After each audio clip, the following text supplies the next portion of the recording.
오늘 우리에게 주신 말씀은 창세기 11장 1절에서 9절 말씀입니다. 저희 함께 교독하시겠습니다. 다 같이 일어서 주십시오. 네. 온 땅의 언어가 하나요, 말이 하나였더라.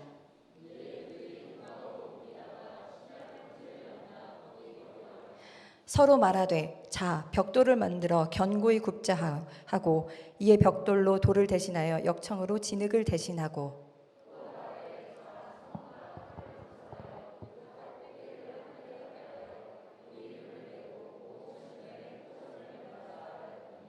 여호와께서 사람들이 건설하는 그 성읍과 탑을 보려고 내려오셨더라.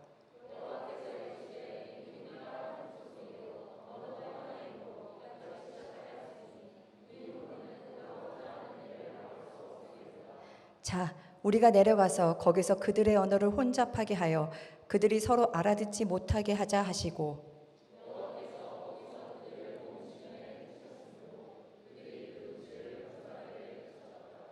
그러므로 그 이름을 바벨이라 하니 이는 여호와께서 거기서 온 땅의 언어를 혼잡하게 하셨음이니라. 여호와께서 거기서 그들을 온 지면에 흩으셨더라. 살아계신 하나님의 말씀입니다. 아멘. 자리에 앉아주시기 바랍니다.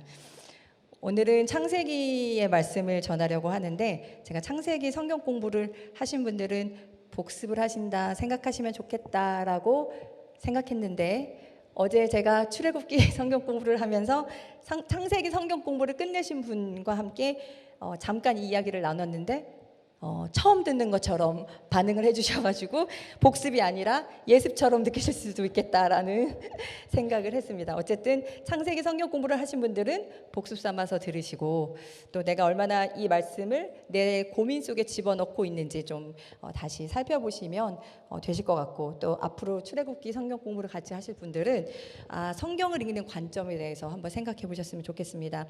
오늘 제목을 제가 바른 사명이 없을 때라고 정했는데요. 결론부터 말하면 저는 성경이 말하는 사명은 딱 하나라고 생각을 합니다.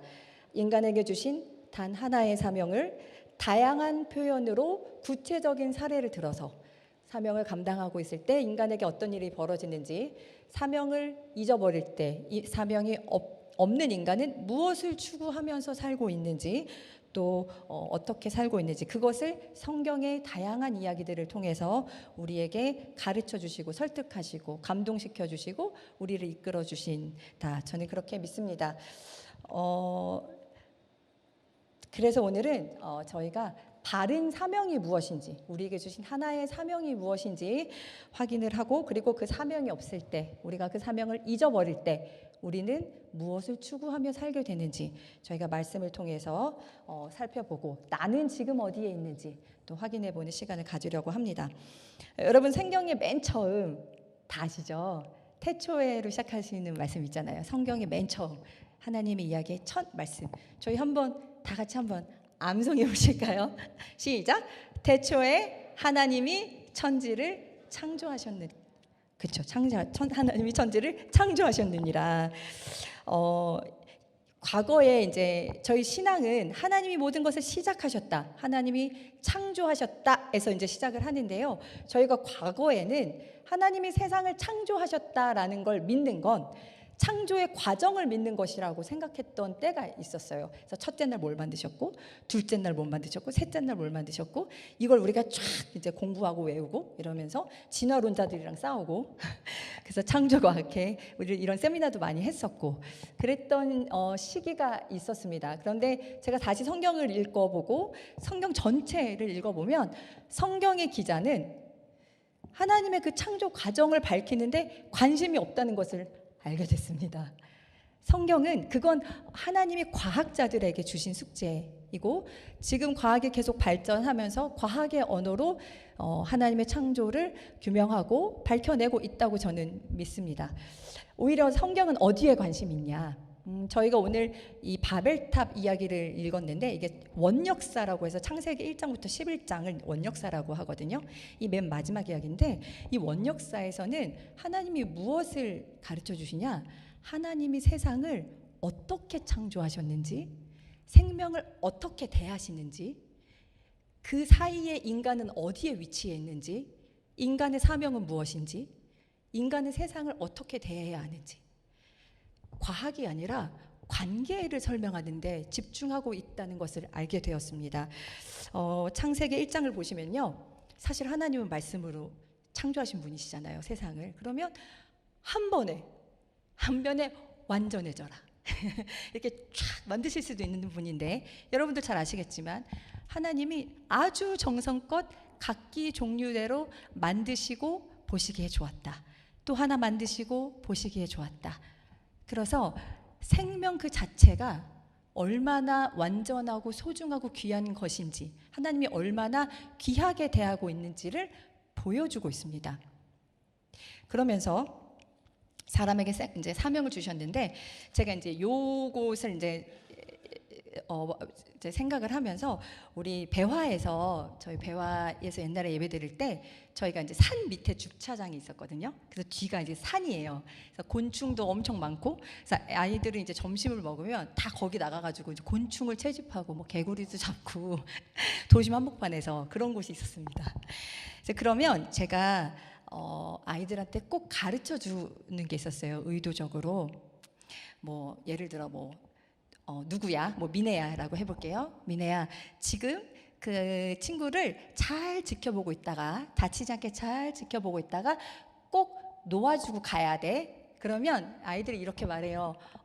아니에요. 제가 데려가서 아주 멋진 집을 지어주고 먹이를 줄 거예요. 이렇게 말해요.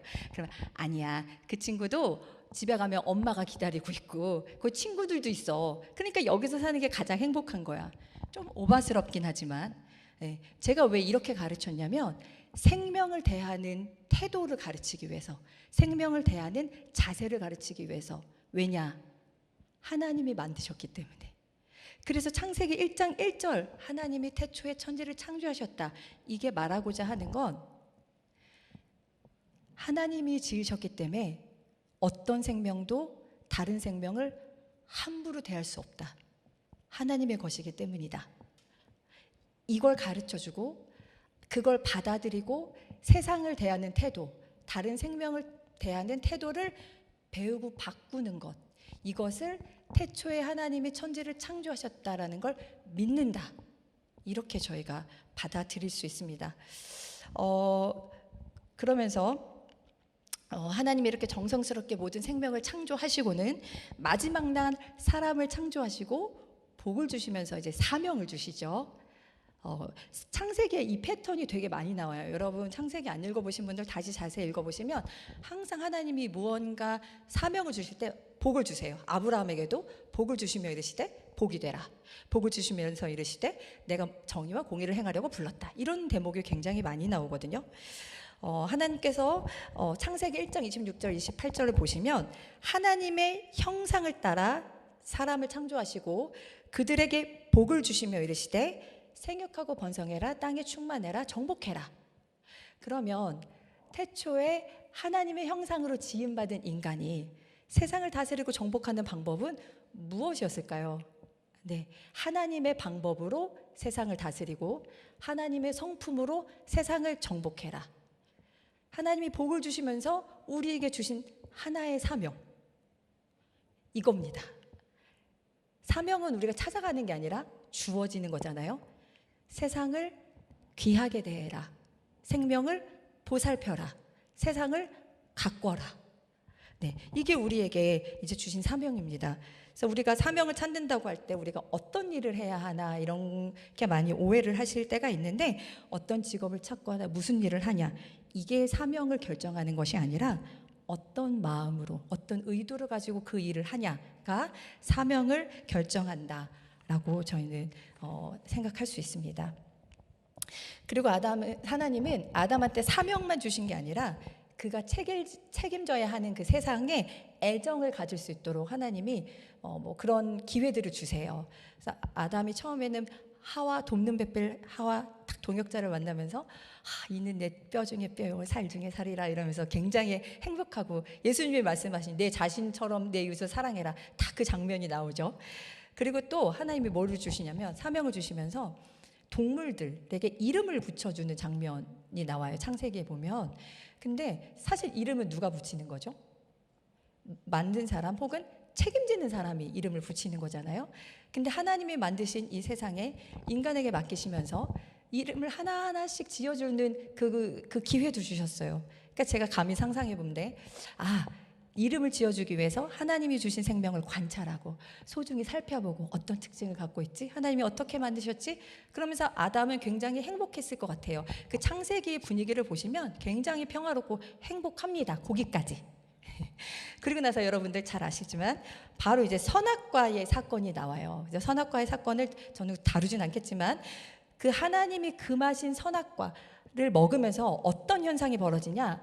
하나님을 거부한 인간, 하나님의 다스림을 받기를 거부한 인간이 자기가 가진 힘을 어떻게 쓰는지 그걸 보여주는 게 그 창세기 뒷이야기입니다. 그걸 가장 잘 보여주는 게 노아의 홍수 이야기거든요. 6장부터 9장까지 나오는데 여러분 혹시 생각해 보셨어요? 노아의 시대에 도대체 얼마나 악한 일을 했길래 하나님이 홍수를 쓸어버리셨을까? 여러분 혹시 구체적으로 생각해 보신 적이 있으신가요? 노아의 이야기의 시작이 되는 6장에 이런 이야기가 나옵니다. 하나님의 아들과 사람의 딸들이 섞여서 그들이 자녀를 낳았다. 이 말은 하나님을 섬기는 사람들과 하나님을 섬기지 않는 사람들이 섞이기 시작했다. 그들의 문화가, 가치관이, 기준이, 습관이 다 섞여져 세상에는 거룩한 사람들이 사라지기 시작했다. 그리고 세상에는 네피림이 있었는데 네피림이 누구냐? 그들은 용사였고 고대의 명성 있는 자였다. 이렇게 설명하고 있고 영어로는 히어로라고 나와요. 힘이 있는 사람이 영웅이 되는 시대, 약육강식의 시대가 시작되었다라는 것을 보여주고 있는 것이죠. 그러면서 바로 그 다음 절에 나오는 게 여호와께서 사람의 죄악이 세상에 가득함과 그의 마음으로 생각하는 계획이 항상 악할 뿐임을 보시고, 이게 홍수 사건의 발단이에요. 자, 그리고 이제 결론으로 한번 볼게요. 9장에 홍수가 다 끝나고 이제 정리가 된 다음에 노아와 아들들에게 하나님이 다시 인류가 시작되잖아요. 그러니까 처음 인간에게 주셨던 사명을 그대로 반복해서 주시거든요. 근데 뭐라고 주시냐면 그들에게 복을 주며 이르시면 똑같죠. 생육하고 번성해라, 땅에 충만해라. 똑같이 말씀하시는데 추가된 법이 있습니다. 추가된 말씀. 모든 짐승들이 너희를 두려워하고 무서워할 거야. 모든 동물은 먹어도 되지만 생명이 되는 핏째 먹지 마라. 생명 함부로 다루지 마라. 어떤 생명이든지 다른 생명의 피를 흘리는 자는 그것이 짐승이든 사람이든 똑같이 다루어질 거야. 다른 사람 함부로 대하지 마. 왜? 이는 하나님이 자기 형상대로 사람을 지으셨기 때문이다. 그러니까 여러분 감이 오시나요? 노아의 시대, 힘이 다스리는 시대, 생명이 함부로 다루어지는 시대가 본격적으로 시작되었다라는 것을 알 수 있습니다.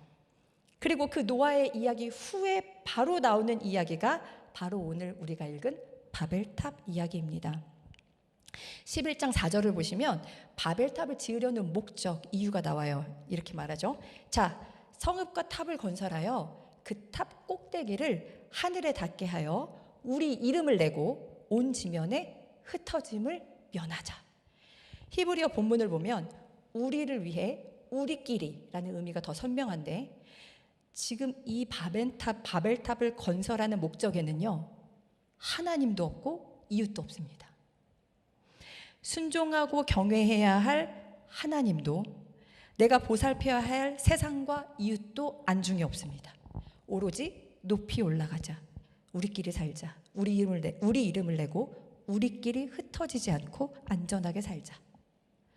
그래서 이 신할 땅에서 벌어진 바벨탑 공사는 굉장히 어설픕니다.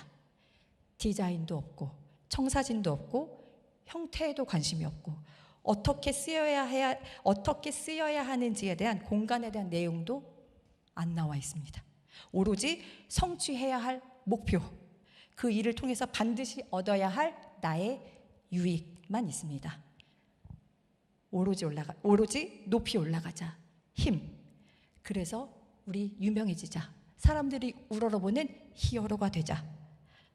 그러면 흩어질 염려 없이 우리끼리 안전하게 살 수 있을 거야. 힘, 명예, 안전. 지금 바벨탑을 짓는 자들은 인간이 할 수 없는 일에 도전하고 있는 것입니다. 하늘까지 우리가 올라가자. 고대의 사람들은 하늘에 하나님이 계시다고 생각했기 때문에 이 표현이 뭐냐? 하늘에 닿게 하자는 건 우리가 스스로 하나님이 계신 곳까지 올라가서 하나님처럼 되자라는 표현입니다. 여러분, 바벨탑은 결국 어떻게 되었습니까? 하나님이 흩으시는 걸로 끝나죠. 그래서 바벨탑은 하나님을 섬기지 않는 모든 인간이, 세상을 보살펴야 하는 사명을 잊은 인간이 추구하는 삶의 목표가 무엇인지, 그게 얼마나 허무한 건지를 고발하고 있는 내용입니다. 여러분, 우리 중앙교회와 배화교회가 만나 몸은 통합이 되었고 마음도 연합하는 과정에 있습니다. 조금 조심스러운 말씀이지만 저희는 각자만의 바벨탑을 쌓고 있었는지 모르겠다라는 생각을 해봤습니다. 과거 중앙교회는 저희가 지금 누리고 있는 좋은 건물이 있고 안전한 시설이 있고, 또 배화는 우리끼리 멋진 사역을 하면서 우리 좀 이름을 내보자, 사람들이 많이 올 수 있게 라는 생각을 가지고 있었을지도 모르겠습니다. 저는 그랬습니다. 네, 그래서 열심히 막 우리 사역을 소개하고, 그런데 하나님이 중앙교회와 배화교회를 너무 사랑하셔서 우리끼리를 흩으셨습니다. 그리고 그렇게 우리가 서로 만나게 되었습니다. 그래서 여기서 우리가 정말 조심하고 우리가 앞으로 경계해야 할 건, 여기서 힘을 합쳐서 더 높이 올라가려는 욕망, 유명해지고 싶은 욕심. 배화는 어른들을 만나 안심하고 안정감을 누리고, 또 중앙은 젊은이들을 만나 다음 세대에 대해서 희망을 갖는 것, 그건 참 좋은 일이지만 우리끼리 안전하게 더욱 견고해지자라는 욕망은 늘 경계해야 할 것입니다. 우리는 여기서 몸과 마음의 연합을 이루어 흩어져야 합니다. 예수님이 가셨던 낮은 곳으로, 더 멀리, 더 넓은 마음을 가지고 우리가 서로를 이해하고 우리의 이웃들을 환대하고 함께 포용하면서 하나님이 우리를 만나게 해주신 목적을 헤아리며 사명을 감당하는 사명 공동체가 되어야 할 줄 믿습니다. 말씀을 좀 정리하겠습니다. 여러분, 저와 여러분의 삶에도 하나님이 사명을 주셨어요. 아까 말씀드렸지만 사명은 찾는 게 아니라 주신 것이다, 이렇게 말씀을 드렸는데, 하나님이 복을 주시면서 세상을 보살펴라, 내 주변 세상을 가꿔라, 생명을 사랑해라, 이런 사명을 주셨어요. 그래서 저희 한마디로 저희가 이제 그 말을 정리해 보면, 내가 몸담고 있는 세상, 내게 주어진 내 세상을 보살피는 일, 그리고 내가 가진 힘을 바르게 사용하는 일, 우린 그것을 사명이라고 부를 수 있습니다. 그리고 그건 당장 우리가 할 수 있는 일이죠. 제가 2009년, 2010년 종교교회에서 사역을 할 때 여자 전도사님들의 모임이 있었어요. 거기 사역자가 많으니까 종교교회에서 사역을 할 때 여자 전도사님들이 이제 함께 모여서 미래를 걱정하는 그런 시간을 막 가졌어요. 나의 미래는 어떡하지? 여기 독신의 영이 흐른다는데, 그러면 저 독신의 영이 흐른다는데 여기서 결혼을 못하면 어떡하지? 뭐 이러면서 여기 미래가 없는 것 같아, 여자 사역자들에겐 자리가 없는 것 같아, 이런 막 고민들을 얘기하다가 저희가 김영석 목사님을 모시고 함께 이제 이야기를 한 적이 있었어요. 저희들의 고민을 나누며. 근데 그때 목사님께 이제 그런 질문을 드린 거예요. 목사님, 미래가 보이지 않습니다.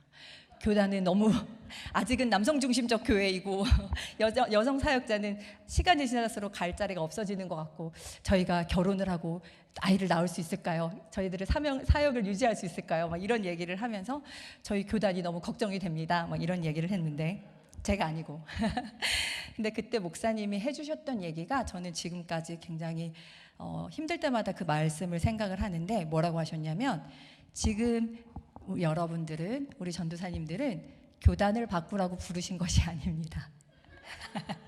교회를 바꾸라고 부르신 것이 아닙니다. 여러분이 맡고 있는 여러분의 부서는 여러분이 바꿀 수 있잖아요. 하나님의 마음으로 그곳을 먼저 보살피고 거기서 하나님의 일을 시작하십시오. 그러다 보면 나중에 여러분에게 교회를 바꿀 수 있는 기회도, 교단을 바꿀 수 있는 기회도 하나님이 주실지 어떻게 압니까? 지금 여러분이 맡으신, 여러분에게 하나님이 맡겨주신 그 사명을 먼저 잘 감당하시다 보면 좋은 날이 올 겁니다.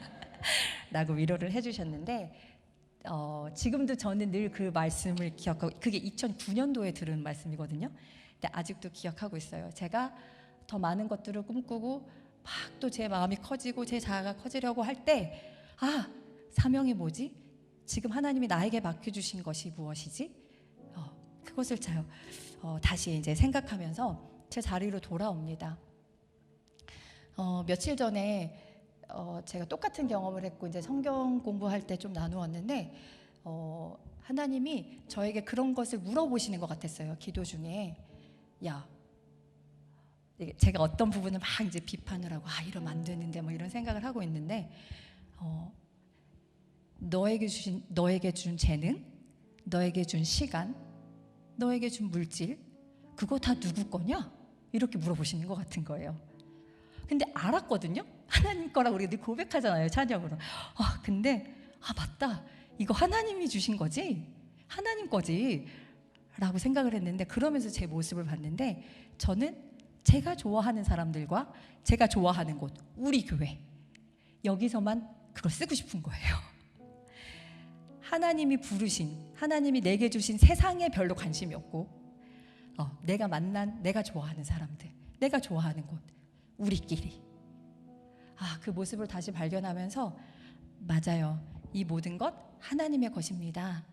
하나님, 제가 어디든 하나님이 부르시는 곳에 하나님께서 주신 것 잘 사용하고 세상을 가꾸고 제가 가진 힘, 하나님이 제게 주신 복 바르게 사용할 수 있게 믿음 주세요 라고 며칠 전에 기도를 했는데, 여러분과 저도 함께 그 기도를 오늘 함께 드리시면 좋겠습니다.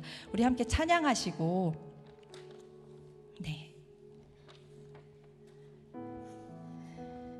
기도를 하실 텐데요. 하나님의 부르심이라는 찬양이에요. 당장 내일부터 여러분 또 현장에 나가시잖아요. 누구는 학생이고, 또 어떤 분은 직장에 다니시고, 또 집에서 엄마 아빠의 역할이 있고, 또 자녀의 역할이 있고. 여러분, 우리는 저는 약자인데요, 저는 뭐 힘이 없는데요. 아니에요. 여러분, 우리 힘이 없는 사람은 없어요. 다 각자에게 주신 힘이 있고 복이 있고 각자에게 주신 위치가 있습니다. 하나님이 우리에게 주신 세상, 그게 내가 마음에 들던 마음에 들지 않던, 하나님 거기에서 하나님이 주신 복을 잘 사용하고 하나님이 주신 힘을 잘 사용하여서 기꺼이 가장 좋은 것을 내어드리며 하나님의 사명을 감당하는 제가 되게 해주세요. 제가 아침마다 저희가 아침에 기도를 하잖아요. 그때마다 기도하는 게 있어요. 하나님, 세상은 가장 좋은 것을 취하고 가장 좋은 것을 내가 취하는 것을 영리하다, 지혜롭다 하지만 하나님은 가장 좋은 것을 세상에 내어주라 하셨으니 하나님, 저희가 좋은 일 이루어 주시는 하나님을 믿고 저희가 그 방법대로 오늘 살겠습니다. 도와주세요. 가장 좋은 것, 가장 좋은 시간, 가장 좋은 물질, 가장 좋은 재능, 저에게 주신 모든 것들 다 세상에 내어주는 하루 되게 해주세요. 그러다 상처받고 힘들고 좌절하면 하나님께로 피할 수 있는 그 복을 주셔서 하나님, 오늘도 하나님과 즐겁게 동행하는 한 날 되게 해주세요. 그게 저희 매일 아침에 하는 기도인데, 여러분도 오늘 함께 그렇게 같이 기도하셨으면 좋겠습니다.